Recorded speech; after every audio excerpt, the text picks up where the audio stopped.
आप सभी का आर्य जंक्शन पर। तो बहुप्रतीक्षित आपका जो बजट है, उस पर मैं चर्चा की शुरुआत करने जा रहा हूँ। तो सबसे पहले तो ये पूरा का पूरा जो बजट है, इस पर मैं चर्चा करूँगा 2021-22 का जो हमारा राजस्थान का। और इस दौरान मेरा प्रयास यही रहेगा कि हम 4 से 5 जो पार्ट्स हैं उसमें से पढ़ें। क्योंकि अगर मैं एक पार्ट में पढ़ाने की कोशिश करूँगा, तो एक तरह से वो आपके लिए बोरिंग भी होगा और दूसरी बात उसमें हम ढंग से चर्चा भी नहीं कर पाएँगे। क्योंकि चूँकि बजट आने वाले पूरे वर्ष के दौरान जो-जो सरकार के निर्णय होंगे, उनको दर्शाता है। तो ऐसे में आने वाले वर्ष के जितने भी इम्पोर्टेंट जो करंट अफेयर्स हैं, वो भी यहाँ से कवर हो जाते हैं। दूसरा, सरकार की पिछली बहुत सी योजनाएँ, जिनको वो अगले साल के लिए कंटिन्यू रखने वाली है या कुछ बदलाव करने वाली है, वो भी इसमें आएगी। तो मेंस के पर्सपेक्टिव से भी ये काफ़ी इम्पोर्टेंट हो जाता है। तो इसका डिटेल्ड एनालिसिस बहुत ज़रूरी है और मैं ये काम करूँगा मुख्यमंत्री के बजट भाषण को जो है, उसको विस्तार से समझाते हुए। क्योंकि वहाँ पर सारी चीज़ें डिटेल में दी हुई है। अगर आपको बजट का संक्षिप्त सार जो है, वो जो है अगर उसको पढ़ेंगे तो वहाँ पर आपको चीज़ें क्लियर नहीं हो पाएगी। लेकिन यहाँ से आपको बहुत सी स्कीम्स, सरकार के पिछले बहुत से निर्णय और आने वाले भविष्य में सरकार का विज़न, ये सारा सब कुछ क्लियर हो जाएगा। और चूँकि आप भी जानते हैं, आपको सरकार के साथ काम करना है, तो ऐसे में आपसे जो प्रश्न पूछे जाते हैं, वो भी कहीं न कहीं इस चीज़ से रिलेटेड होते हैं। तो प्रश्नों को भी देखते हुए हम इसको पूरा डिटेल में पढ़ें। तो आपका एक ही काम है जो आपको करना है, वो है लाइक और शेयर करना और इसके साथ इसको रिपीट करना। इसका भी एक कंप्लीट पाँचों वीडियोज़ का एक फ्री कोर्स आपको आर्य जंक्शन ऐप पर मिल जाएगा, ठीक है? और वहाँ से जो है आप उसका पीडीएफ प्राप्त कर पाओगे। तो वैसे तो इसका कंप्लीट पीडीएफ अवेलेबल ही है और बाकी आप उन वीडियोज़ को वहाँ पर एक साथ ले पाओगे। चलिए, तो शुरुआत करते हैं हम बजट 2021-22 के बारे में। तो कुछ इंपॉर्टेंट चीज़ों को मैंने आउटलाइन पहले ही कर लिया है ताकि आपको ज़्यादा फोकस ना करना पड़े।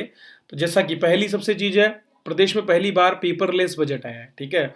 क्या हुआ है? पहली बार पेपरलेस बजट प्रस्तुत किया गया है। मतलब इस बार प्रिंट नहीं किया गया है, बजट को टैबलेट्स के माध्यम से, ऑनलाइन डिजिटल कंटेंट के माध्यम से, जिस तरह से मैं आपको डिजिटल कंटेंट देता हूँ, पेपरलेस जैसे हम पढ़ाते हैं, वैसे ही यहाँ पर भी आपको पेपरलेस बजट दिया गया है।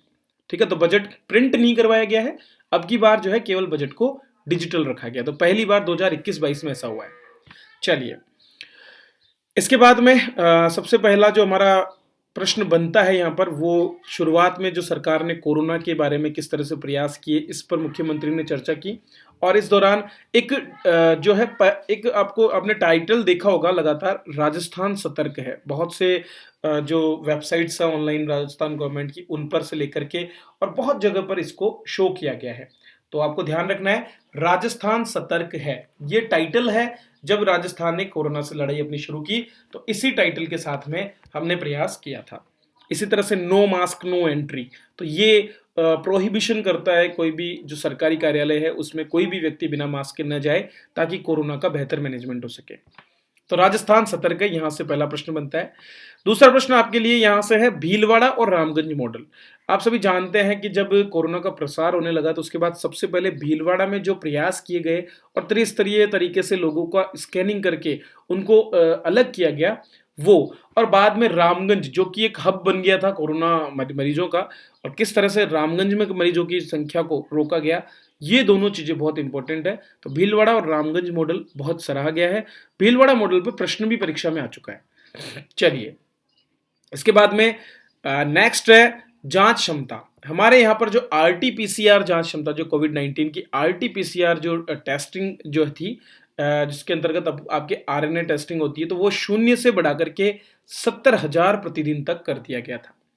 और सरकार ने एक फिर से एक टाइटल को शो किया, कोई भूखा न सोए। एक स्लोगन था, कोई भूखा न सोए। इस स्लोगन को भी पूरा करने का प्रयास इस दौरान किया गया था। तो कोई भूखा न सोए के अंतर्गत लगातार सरकार ने सब लोगों को जरूरत की चीजें उपलब्ध कराने का प्रयास किया। ये सारा सब कुछ मुख्यमंत्री ने बताया। तो यहां से 2-3 प्रश्न आपके बेसिक बन सकते हैं, ये ज्यादा इंपॉर्टेंट नहीं, लेकिन उम्मीद हम कर सकते हैं। चलिए, आगे बढ़ते हैं। अब बात करते हैं सरकार ने इस बजट में क्या दिया। सबसे पहले सरकार ने, चूंकि आप सभी जानते हैं जब कोरोना चल रहा था, तो बहुत से ऐसे थड़ी ठेले वाले लोग थे, बहुत गरीब लोग थे जिनका रोजगार बंद हो गया था। लॉकडाउन लगने की वजह से लोग रोजगार नहीं कर पा रहे थे। उसी समय सरकार ने 33 लाख लोगों को जो है 3500 रुपए, 3,500 रुपए प्रति परिवार के हिसाब से मदद की थी। डीबीटी उस समय किया गया था, डायरेक्ट बेनिफिट ट्रांसफर ऑनलाइन। ठीक है, कितने लोगों को? 33 लाख को। और इसी को आगे बढ़ाते हुए सरकार ने कहा है कि अगले अगला जो वर्ष चल रहा है 2021-22 जो चलेगा अब, ठीक है, उसके दौरान सरकार के द्वारा अंतिम किस्त के रूप में 1,000 रुपए की राशि 2 बार मिलेगी। मतलब 3,500 तो एक दे दिया, अब 1,000 एक बार और मिलेगा और 1,000 एक बार और मिलेगा। तो ये कंप्लीट विशेष कोविड पैकेज के अंतर्गत जितने भी परिवार हैं उनको दिया जाएगा। इसके बाद आप सभी में से ज्यादातर लोग किसान क्रेडिट कार्ड से परिचित होंगे। किसान क्रेडिट कार्ड, जिसको केसीसी गांव में कहा जाता है, वहां पर 3 लाख रुपए तक के जो विभिन्न प्रकार के ऋण हैं उन पे अनुदान दिया जाता है सरकार द्वारा। तो अनुदानित दर पर चूंकि ये लगभग 4% की दर पर ब्याज, लोगों को 4% ब्याज की दर पर 3 लाख तक की ऋण सुविधा मिलती है। अगर वो इससे ऊपर लेते हैं तो उनको लगभग 12% के करीब ऋण देना पड़ता है।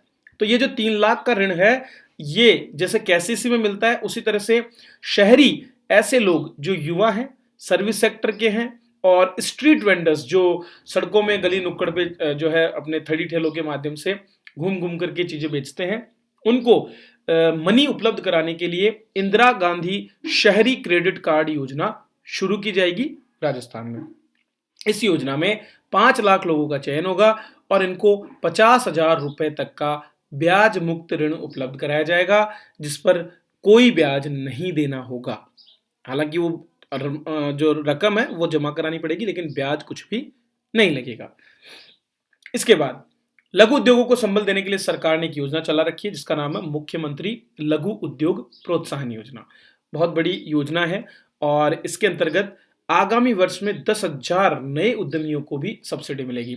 दरअसल वर्तमान में इसके अंतर्गत जो है 25 लाख रुपए तक का जो भी लोन होता है उस पर जो सरकारी बैंकों के द्वारा या वित्तीय कंपनियों के द्वारा दिया जाता है, प्राइवेट सरकारी सभी प्रकार के बैंकों की सब्सिडी सरकार देती है 25 लाख तक 8%। मतलब मान लीजिए अगर बैंक 12% का लोन दे रहा है ना, तो 8% सब्सिडी सरकार देती है।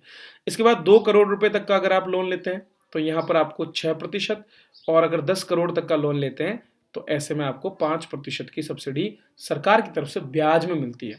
तो नए लघु उद्यमियों को 50 करोड़ रुपए की ब्याज सब्सिडी और दी जाएगी अगले साल, मतलब 2021-22 में। तो ये मुख्यमंत्री लघु उद्योग प्रोत्साहन योजना को आगे बढ़ाया गया है।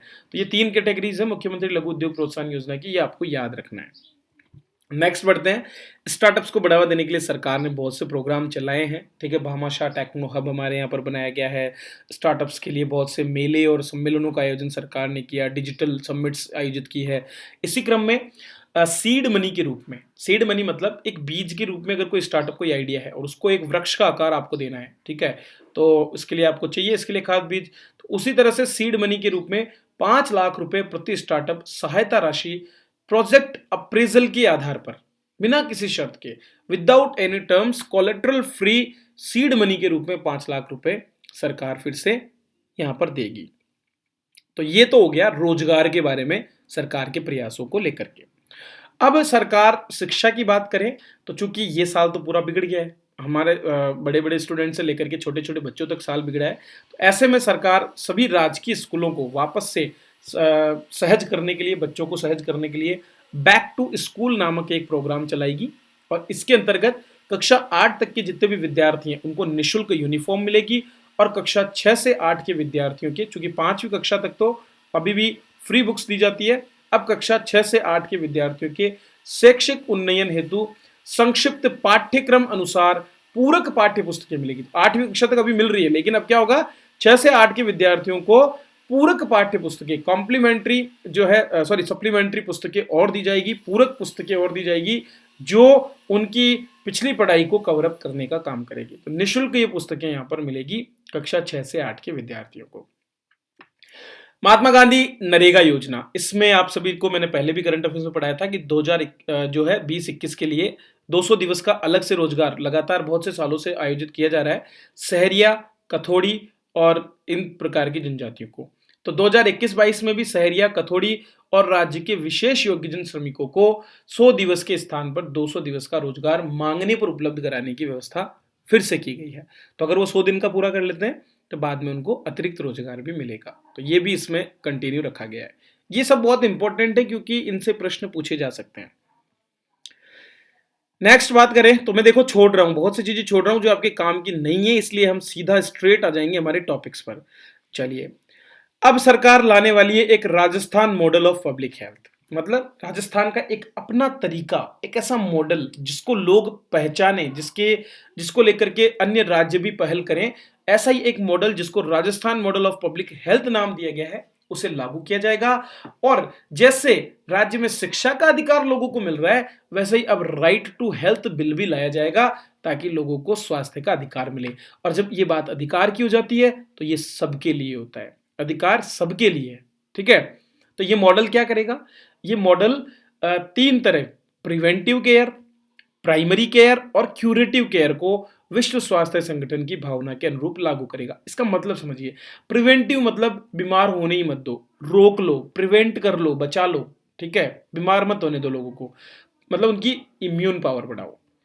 प्राइमरी केयर मतलब क्लिनिक्स के माध्यम से फर्स्ट स्टेप में ही, बीमारी शुरू हो उससे पहले ही प्राइमरी केयर दे दो। और क्यूरेटिव केयर मतलब अगर बीमारी बिगड़ गई तो ऐसे में उसका पूर्ण उपचार उसको मिले। ये तीन प्रकार के जो केयर मॉडल WHO के द्वारा प्रस्तुत किया गया है, उसको यहां पर लागू किया जाएगा। और इसी के क्रम में होगा universal health coverage. Universal health coverage universality की बात करता है। यूनिवर्सलिटी मतलब सार्वभौमिक, सबको मिले। तो अभी तक आपके यहाँ पर आयुष्मान महात्मा गांधी स्वास्थ्य बीमा योजना लागू की हुई है, उसमें केवल हमारे जो NFS अर्थात नेशनल फूड सिक्योरिटी एक्ट और सोशियो इकोनॉमिक जो हमारी सेंसस है, ठीक है, उसी के जो है लोगों को सम्मिलित किया गया है। सोशियो इकोनॉमिक और कास्ट बेस्ड जो सेंसस है उसी को सम्मिलित किया गया है। लेकिन अब चूंकि यूनिवर्सल हेल्थ कवरेज की बात कर रहे हैं, तो ये कह रहे हैं कि NFSA और SECC के परिवारों के साथ साथ जितने भी संविदा कर्मी हैं, जो संविदा पर लगे हुए हैं, और लघु सीमांत कृषक, इनको भी निःशुल्क सुविधा मिलेगी। और इनके अलावा जितने परिवार बच जाएंगे, उनको बीमा प्रीमियम की 50% राशि पर, जो कितना होगा, लगभग 850 रुपए। इसका मतलब ये जो परिवार हैं, इनको तो सरकार 1700 रुपए की सब्सिडी एक तरह से पूरी दे देती है। और ये जो बचे हुए जितने भी परिवार होंगे, कोई भी व्यक्ति हो, उन परिवारों को 50% अर्थात 850 रुपए राशि पर सरकारी और निजी चिकित्सा संस्थानों में 5 लाख रुपए तक का कैशलेस इलाज की सुविधा मिलेगी। तो ये वही आयुष्मान भारत महात्मा गांधी स्वास्थ्य बीमा योजना में है। तो अब इसमें किस किस को सम्मिलित किया? NFSA SECC पहले से थे, सुविधा कर्मी सम्मिलित हो जाएंगे, लघु सीमांत कृषक हो जाएंगे निःशुल्क। लेकिन बाकी जो बचेंगे उनको देना पड़ेगा 50% राशि। तो 850 रुपए वार्षिक खर्च पर उनको ये लाभ मिल जाएगा। ये एक और कदम सरकार यहां पर उठा रही है। अगला काम, मेडिकल कॉलेज स्थापित हो रहे हैं, आप सभी जानते हैं लगातार। और 8 जिलों में नर्सिंग महाविद्यालय भी हैं। शेष 25 जिलों में भी इस बार कोशिश की जाएगी कि नर्सिंग महाविद्यालय खोले जाएं। प्रथम चरण के जिले भी इसमें बताए गए हैं। और काम क्या होगा? पूरे के पूरे जो 7 संभाग है वहां पर खुलेंगे पब्लिक हेल्थ कॉलेज। तो पब्लिक हेल्थ के बारे में लोगों को शिक्षित करने के लिए, ऐसी पीढ़ी तैयार करने के लिए जो पब्लिक हेल्थ पर एक एक्सीलेंट जो है समझ रखती हो, उसके लिए भी काम किया जाएगा। तो पब्लिक हेल्थ कॉलेज भी यहां पर खोले जाएंगे। आगे मुख्यमंत्री निशुल्क जांच योजना को और अधिक विस्तारित करने की बात की गई है और हब एंड स्पोक मॉडल अपनाया जाएगा। हब एंड स्पोक मॉडल क्या होता है? तो इसमें क्या होता है, एक सेंट्रलाइज्ड हब से स्पोक्स के माध्यम से चीजें जुड़ी होती है। जैसे अपना टायर का पहिया नहीं होता है, ठीक है, इस तरह से तो सेंट्रलाइज एरिया से जो केंद्रित होता है एक ही स्थान पर, वहां से सभी तरफ सर्विसेज डिस्ट्रीब्यूट होती है। तो हब एंड स्पोक मॉडल जो है, इसका प्रयोग करते हुए जांचों की संख्या को प्राथमिक स्वास्थ्य केंद्र में 15 से बढ़ाकर 61, सामुदायिक स्वास्थ्य केंद्र में 37 से बढ़ाकर 95, उप जिला अस्पताल में 56 से बढ़ाकर 109 और जिला अस्पताल में 56 से बढ़ाकर 133 करने की घोषणा की गई है। मतलब जो छोटे स्तर पर है वहां पर थोड़ी कम है, लेकिन जैसे जैसे आप ऊपर के स्तर पर बढ़ोगे, आपको सर्विसेज बढ़ती हुई मिलेगी। ठीक है, तो कम से कम अगर हमारा PHC भी है तो वहां पर 61 जांचें आपको निःशुल्क होगी। सामुदायिक स्वास्थ्य केंद्र पर 95 जांचें, उप जिला अस्पताल पर 109 और जिला अस्पताल पर 133 जांच निःशुल्क की जाएगी। तो ये भी इंतजाम यहां पर होगा। आगे इंपॉर्टेंट कुछ भी नहीं है, तो मैं इन सभी चीजों को छोड़ रहा हूं और सीधा मैं आपको ले चलता हूं अगली खबर पर। तो यहां पर बहुत से जो भी आप सरकार नए कॉलेज खोलेगी और ये सब, ये इनमें से कुछ भी प्रश्न नहीं पूछे जाते हैं, बेवजह इनमें समय वेस्ट करने का कोई मतलब नहीं है। चलिए अब आ जाइए, 1000 आयुर्वेदिक औषधालय को हेल्थ एंड वेलनेस सेंटर के रूप में विकसित किया जाएगा। तो हमारे जो PHC और CHC हैं, वहीं पर जो है अलग से हेल्थ एंड वेलनेस सेंटर खोले जा रहे हैं, और जो पहले आयुर्वेद औषधालय चलते थे उन्हीं को प्रतिस्थापित करने का काम ये करेंगे।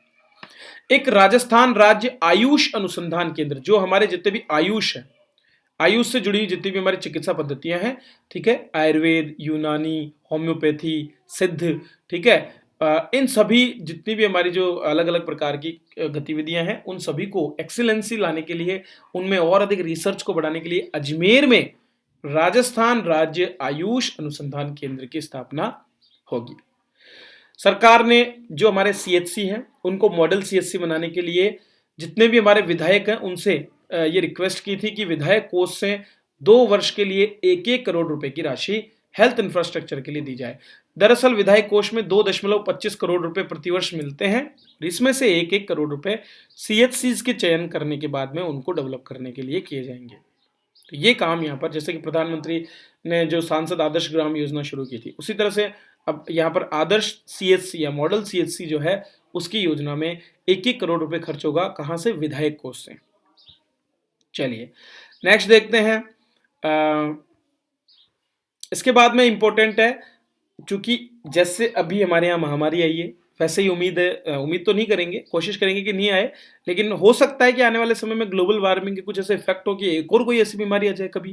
तो इसीलिए जांच, उपचार और रिसर्च को बढ़ावा देने के लिए बहुत सी अलग अलग प्रकार की महामारी वाली बीमारियों के लिए, जैसे कि मलेरिया, डेंगू, टाइफाइड, एक इंस्टीट्यूट खोला जाएगा जिसका नाम होगा institute of tropical medicine and virology.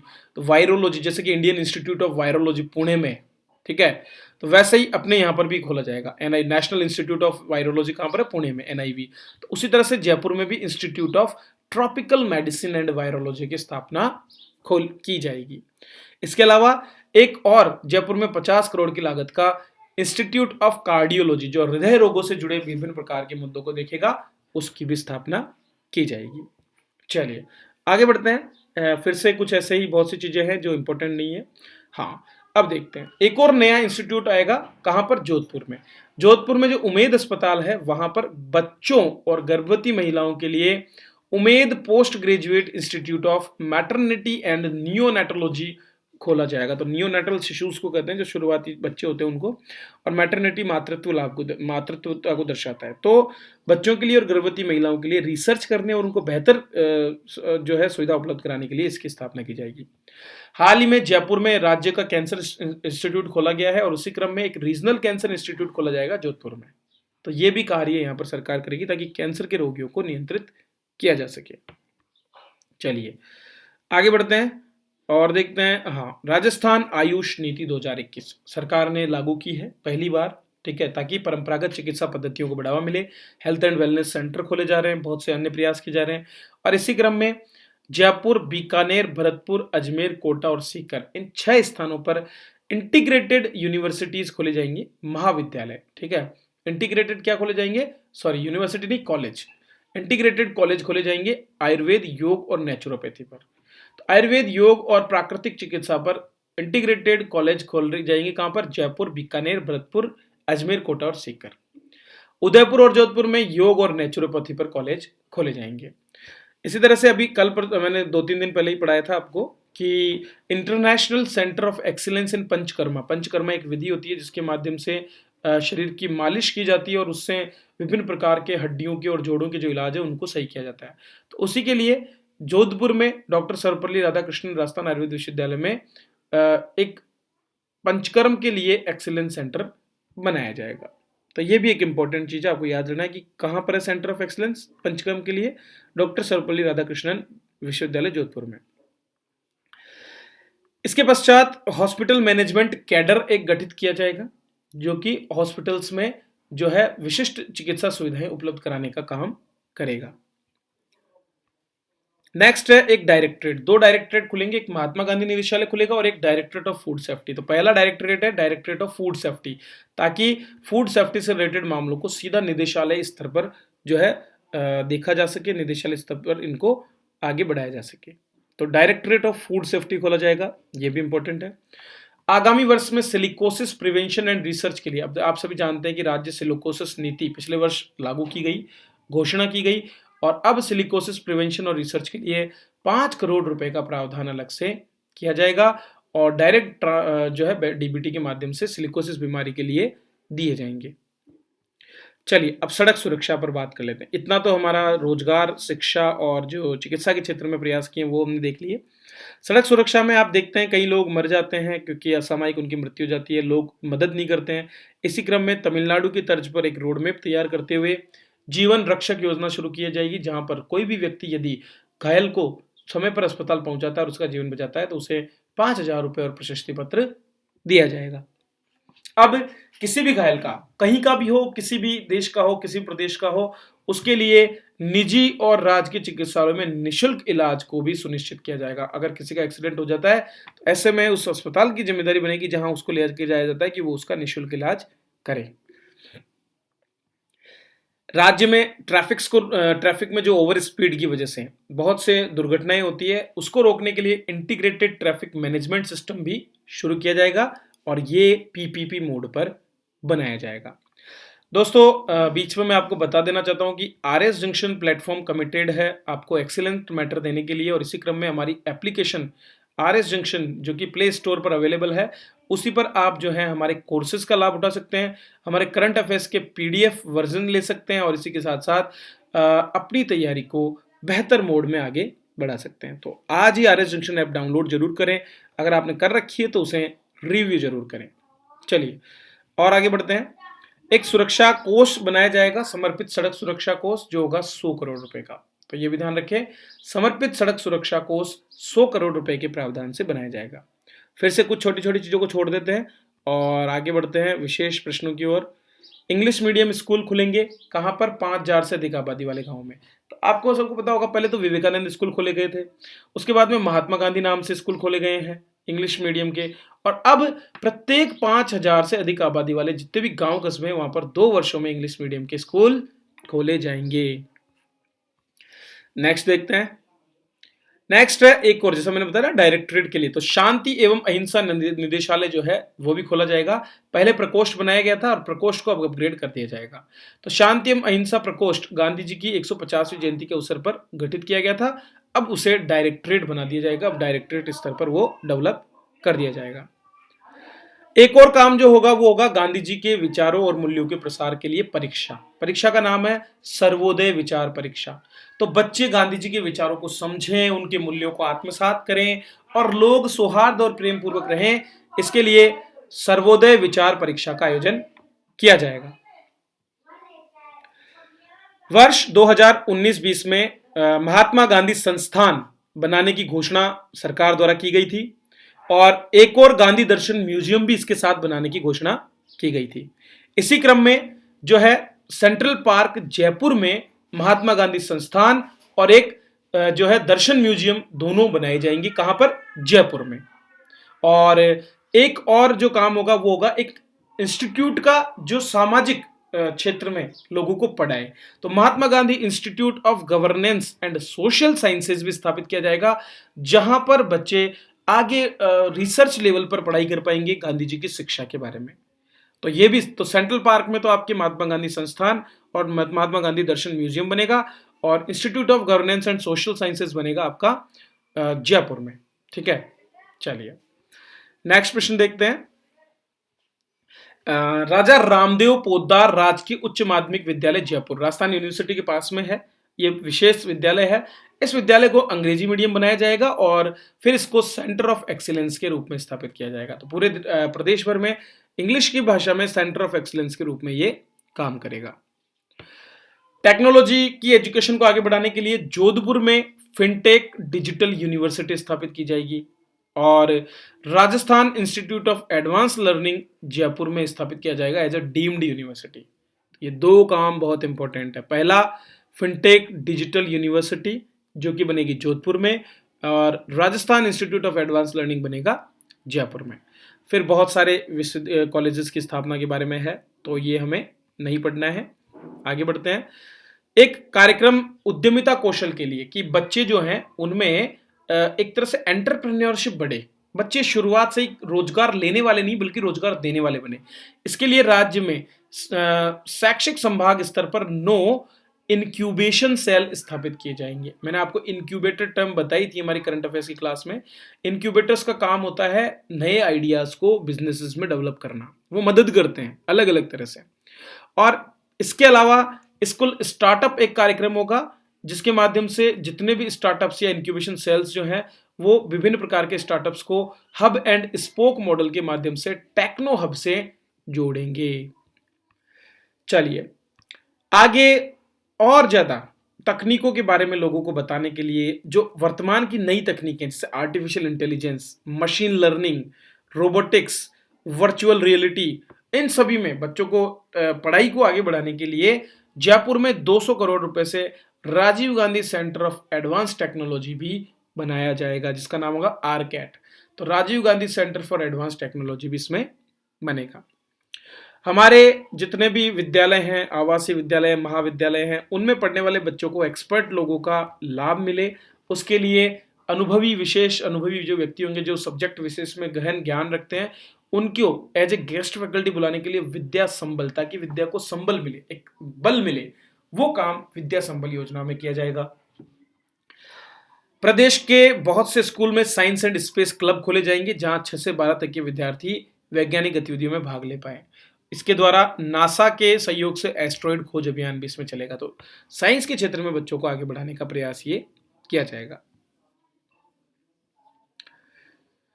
एक और जो कार्य होगा वो मुख्यमंत्री युवा संबल योजना को आगे बढ़ाते हुए होगा। 2019 में ये सरकार ने योजना शुरू की थी ताकि जो है पात्र बेरोजगार युवा जो है उनको प्रशिक्षण मिल सके। तो अब क्या किया जाएगा, पात्र बेरोजगार युवाओं को 3 माह का प्रशिक्षण दिलवा करके 4 घंटे प्रतिदिन इंटर्नशिप मिलेगी और वर्तमान में देय बेरोजगारी भत्ते को 1000 रुपए और बढ़ा दिया जाएगा। ये काम भी युवा संबल योजना में होगा जहां पर ट्रेनिंग मिलेगी, ट्रेनिंग के बाद में उनको इंटर्नशिप के दौरान भत्ता भी मिलेगा। सरकारी योजनाओं के बारे में लोगों को जागरूक करने और लोगों की समस्याओं को सरकार तक पहुंचाने के लिए एक राजीव गांधी युवा कोर गठित की जाएगी। इसका काम क्या होगा, इसका काम होगा लोगों की समस्याओं को सरकार तक पहुंचाना और सरकार के निर्णयों को लोगों तक पहुंचाना। तो 2500 राजीव गांधी युवा मित्र चयनित किए जाएंगे जबकि 50,000 महिला और पुरुष राजीव गांधी युवा वॉलंटियर्स भी गांवों में बनाए जाएंगे। अलग अलग तरह की जो परीक्षाएं जैसे कि ग्राम सेवक, पटवारी, मंत्रालय कर्मचारी, इनको एक करके कॉमन एलिजिबिलिटी टेस्ट CET बनाया जाएगा। तो अब आपको ये अलग अलग फॉर्म भरने की जरूरत नहीं पड़ेगी और वन टाइम वेरिफिकेशन होगा। बार बार ना तो दस्तावेजीकरण का प्रमाणीकरण कराना पड़ेगा, ना ही पुलिस वेरिफिकेशन करवाना पड़ेगा। अभी तक RAS में इंटरव्यू और बाकी देने वाले छात्रों को जो अलग अलग जातियों से थे उनको SC ST से जो थे उनको जो है निःशुल्क यात्रा सुविधा दी जाती थी, लेकिन अब सभी प्रतियोगी परीक्षाओं में भाग लेने वाले परीक्षार्थियों को प्रदेश में परीक्षा के लिए राजस्थान रोडवेज में निःशुल्क यात्रा की सुविधा मिलेगी। और अंतिम जो आज के इस वीडियो के लिए है 60वां बिंदु, टोटल 306 बिंदु है, तो 60वें बिंदु में क्या है, राज्य के युवाओं को रोजगार के अवसर प्रदान करने के लिए 2 वर्षों में 50,000 भर्तियां भी होगी। तो ये कोई परीक्षा की दृष्टि से नहीं है, ये केवल नॉर्मल जानकारी के लिए मैं बता रहा हूं। तो ये पहला हमारा टॉपिक पूरा हो गया है, पूरा कंप्लीट। देखो क्या होता है कि बजट भाषण जो है ना उससे सारी चीजें क्लियर हो जाती है, बाकी चीजें प्रश्न पूछे जाने योग्य उसमें नहीं होती है, वो डिटेल्ड एनालिसिस होता है, लेकिन यहाँ पर हमारे प्रश्न पूछे जाने लायक बहुत सी चीजें क्लियर हो जाती है। तो आप इन्हें जरूर रेगुलर याद करते रहें और अपनी तैयारी को आगे बढ़ाते रहें। चलिए, थैंक यू।